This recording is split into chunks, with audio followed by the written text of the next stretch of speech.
Welcome back to city news. పట్టణ బాలాజీరావుపేటలోని భవితా centre నందు ఏర్పాటు చేసిన పార్క్ ను ఎమ్మెల్యే అనపతిని శివకుమార్ ప్రారంభించారు. రాష్ట్రంలో ఎక్కడా లేని విధంగా ప్రత్యేక అవసరాలు కలిగిన పిల్లలకు ఏర్పాటు చేసిన పార్క్ ను మరియు వారి కొరకు ఏర్పాటు చేసిన వెస్టర్న్ వాష్రూమ్స్ ను బుధవారం ప్రారంభించారు. ఆహ్లాదకరమైన వాతావరణం కోసం మొక్కలు, మెడిసినల్ ప్లాంట్లు, ఆడుకోవడానికి అనువైన పరికరాలతో ఈ పార్క్ ను ఏర్పాటు చేసినట్లు ఎమ్మెల్యే అనపతిని శివకుమార్ తెలిపారు. కార్యక్రమంలో కమిషనర్ శేషనాథ్ తదితరులు పాల్గొన్నారు.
దీన్ని ఎంఐ గౌరవ శాసనసభ్యులు అన్నాబత్తిన శివకుమార్ గారు దత్తత తీసుకొని దీనికి సపరేట్గా ఆయన పిఏ సునీల్ గారిని మీరు దీన్ని కంపల్సరీగా వీళ్ళకి ఏమేం కావాలో ప్రైవేట్ చేయమని చెప్పడంతో మరి 2019 నుంచి ఇవాళ వరకు సునీల్ గారు అన్నాబత్తిన శివకుమార్ గారి నాయకత్వంలో ఈ పిల్లలకి అనేక వాళ్ళకు ఉపయోగపడే వాటర్ కానివ్వండి, అదేవిధంగా టీవీలు కానీ, నెట్ కానివ్వండి, ల్యాప్టాప్స్ కానివ్వండి, అదేవిధంగా ఇవాళ పిల్లలకి ఓల్డ్ టాయిలెట్ ఇబ్బందిగా ఉందని చెప్పి నూతనంగా టాయిలెట్ ఒకటి, అదేవిధంగా ఈ పిల్లలకి ఇవాళ మన పార్క్ ఒకటి పిల్లలకి సాయంత్రం పూట్ల ఆట ఆడుకోవటానికి చాలా నూతనంగా చాలా మంచిగా చెట్లు గిట్లు అవి పెట్టి పిల్లలు ఆడుకోవడానికి ఉయ్యాలు కానివ్వండి అనేక ఇవి పెట్టారు పార్కు లాగా. బాబు ఇక్కడికి వచ్చాక బాగా చదువుతున్నాడు. ఇక్కడ వెస్టర్న్ బాత్రూమ్కి చాలా ఇబ్బంది పడ్డామండి మేము. ఈ బాత్రూమ్ బాబేమో కూర్చోలేడు, నించోనే బాత్రూమ్కి వెళ్తాడు. ఇంట్లో కూడా వెస్టర్న్ బాత్రూమ్ ఉంది. ఇక్కడికి వచ్చిన తర్వాత అది కట్టించిన తర్వాత పిల్లోడికి కాస్త ఇదిగా ఉంటుందండి. మీరు కట్టించారు ఎమ్మెల్యే సార్ గారికి, ఇక్కడ అందరికీ వచ్చిన వాళ్ళందరికీ ధన్యవాదాలండి. మేము భవితా సెంటర్కి 6 సంవత్సరాల నుంచి వస్తున్నాము. మా బాబుకి ఆటిజం ప్రాబ్లం ఉందండి. ఆ ప్రాబ్లం కోసం వస్తున్నాము మేము. కానీ అంతకుముందు డెవలప్మెంట్ లేదండి. మా మేడమ్స్ అందరిని అప్రోచ్ అయ్యి డెవలప్మెంట్ అంతా తీసుకొచ్చారు. అలాగే శివకుమార్ సారు, ఈ కౌన్సిలర్ సార్ కూడా మేము చెప్పగానే స్పందించి వాష్రూమ్స్ కట్టించడం కానీ, అక్కడ పార్క్ లాగా చేయడం కానీ, పిల్లలు ఆడుకునే వస్తువులు పెట్టడం కానీ మాకు చాలా సంతోషంగా ఉందండి. ఆయన చేసినందుకు ఇన్ని రోజుల్లో చాలామంది వచ్చారు, కానీ ఎవ్వరు స్పందించలేదు. మన ఎమ్మెల్యే గారు స్పందించి గ్రౌండ్ని చాలా బాగు చేశారు. అదే మాదిరిగా అటు అంతా తిరిగి వెళ్లకుండా ఇటు నుంచి గేట్ ఒకటి పెట్టిస్తే ఇటుగా వెళ్ళటానికి పిల్లలకి ఈజీగా ఉండిద్ది. ఇప్పుడు అదంతా గ్రౌండ్కి తిరిగి వెళ్ళాలండి. ఇటు నుంచి అయితే చాలా బాగుంటుంది. ఆ ఒక గేటు వెనక ఇంకొక గ్రౌండ్ ఉంది. ఆ గ్రౌండ్లో కూడా కొంచెం మట్టి తోలిచ్చి మొక్కలు పెట్టిస్తే కూడా కొంచెం బాగుంటుంది ఇదంతా చేసినప్పుడు. ఉమ్మడి ఆంధ్రప్రదేశ్ మాజీ ముఖ్యమంత్రి దివంగత నేత దామోదర సంజీవయ్య, తొలి విద్యాశాఖ మంత్రి మౌలానా అబ్దుల్ కలాం ఆజాద్ విగ్రహాలను తెనాలి బండపై ఏర్పాటు చేయాలని గుంటూరు జిల్లా కాంగ్రెస్ పార్టీ ఎస్సీ సెల్ నాయకులు దారా రామకృష్ణ డిమాండ్ చేశారు. ఈ మేరకు బుధవారం మున్సిపల్ కార్యాలయంలో కమిషనర్ను కలిసి వినతి పత్రం అందజేశారు. రాష్ట్రానికి గొప్ప సేవలు అందించినటువంటి దామోదర సంజీవయ్య, మౌలానా అబ్దుల్ కలాం విగ్రహాలను ఏర్పాటు చేయాలని కోరారు. కార్యక్రమంలో కాంగ్రెస్ పార్టీ ముస్లిం మైనార్టీ అధ్యక్షులు సయ్యద్ జాకీర్, షేక్ చాంద్ బాషా, తెనాలి నియోజకవర్గ ఎస్సీసీఎల్ అధ్యక్షుడు గొరికపూడి అశోక్, దాసరి ప్రభు, రావూరి సత్యనారాయణ, నాగార్జున తదితరులు పాల్గొన్నారు. తెనాలి నియోజకవర్గంలో తెనాలి ప్రాంతంలో స్వతంత్ర పోరాటంలో పాల్గొని ఎంతోమంది అసూలు బాశారు. అటువంటి స్వతంత్రం కోసం పోరాడినటువంటి యోధుల బొమ్మల్ని మన తెనాలి బండి మీద ఏర్పాటు చేయాలని చెప్పని ఆశిస్తూ, అందులో భాగంగా ఆంధ్రప్రదేశ్ రాష్ట్రం మొట్టమొదటిసారిగా స్వతంత్రం వచ్చిన తర్వాత ఆంధ్రప్రదేశ్ రాష్ట్రం ఏర్పడిన తర్వాత మొట్టమొదటి ముఖ్యమంత్రిగా దామోదరం సంజీవయ్య గారు మనకి పరిపాలన అందించారు. మొట్టమొదటి దళిత ముఖ్యమంత్రిగా దామోదరం సంజీవయ్య గారు మనకి పరిపాలన అందించి ఉమ్మడి ఆంధ్రప్రదేశ్, ఆ రోజు మద్రాసు నగరం కూడా కలిసి ఉండగానే మనకి ముఖ్యమంత్రిగా ఒక దళితుడు ముఖ్యమంత్రిగా పరిపాలించాడు.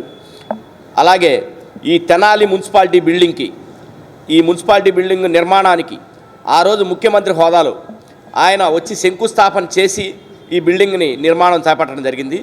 అటువంటి మహనీయుడు దామోదరం సంజయ్ గారి విగ్రహాన్ని తెనాలి బండ్ అని మీరు ఎంతోమంది విగ్రహాలను ఏర్పాటు చేస్తున్నారు. మంచిదే. స్వతంత్ర పోరాటం సంబంధం లేని వాళ్ళ విగ్రహాలు కూడా అక్కడ ఏర్పాటు చేశారు. ఆర్ఎస్ఎస్కి సంబంధించినటువంటి వాళ్ళ విగ్రహాలు ఏర్పాటు చేశారు. కానీ భారతదేశం కోసం అసూలు బాసినటువంటి స్వతంత్ర వీరులు చాలామంది ఉన్నారు.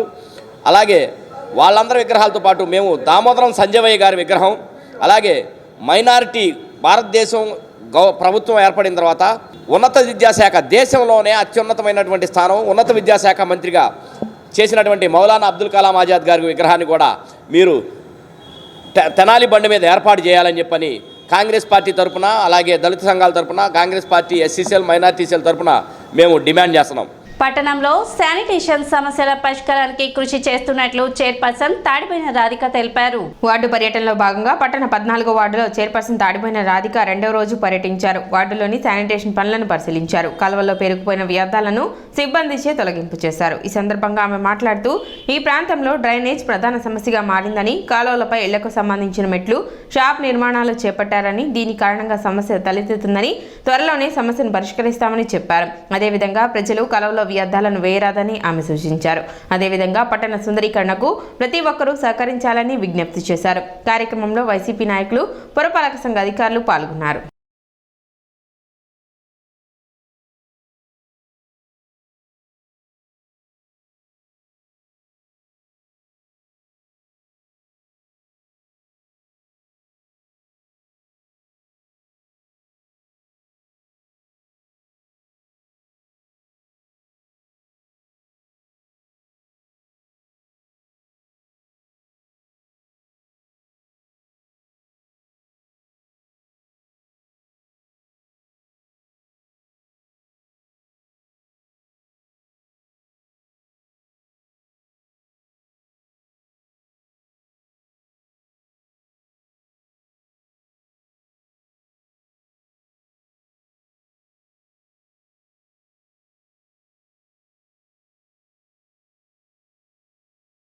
ప్రజలందరూ ఎక్కువగా ఈ సగం రోడ్డుకి ఆక్రమించుకోవడం జరిగింది. ఇక్కడ రేకులేసి బండల్లాగా పరిచేస్తాన ఆ సిల్ట్ అనేది బాగా పెరిగిపోవడం జరిగింది.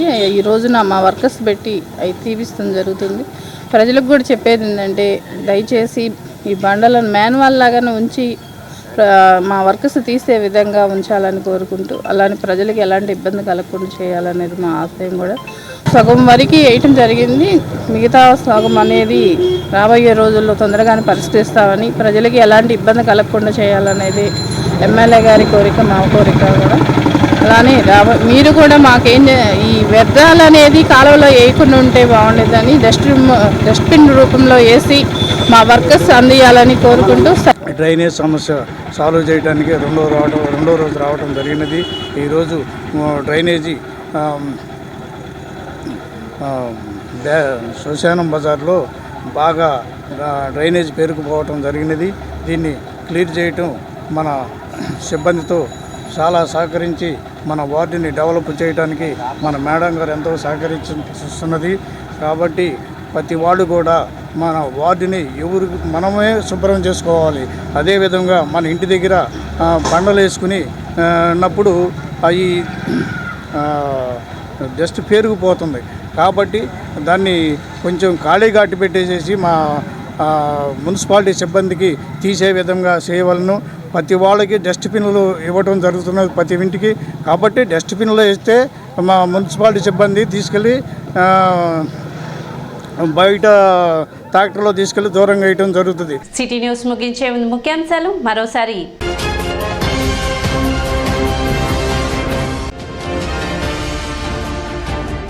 బట్టిప్రోలు మండలం ఐలవరం గ్రామంలో ఇటీవల మరణించిన కుటుంబ సభ్యులను పరామర్శించిన మాజీ మంత్రి నక్కానంద్ బాబు.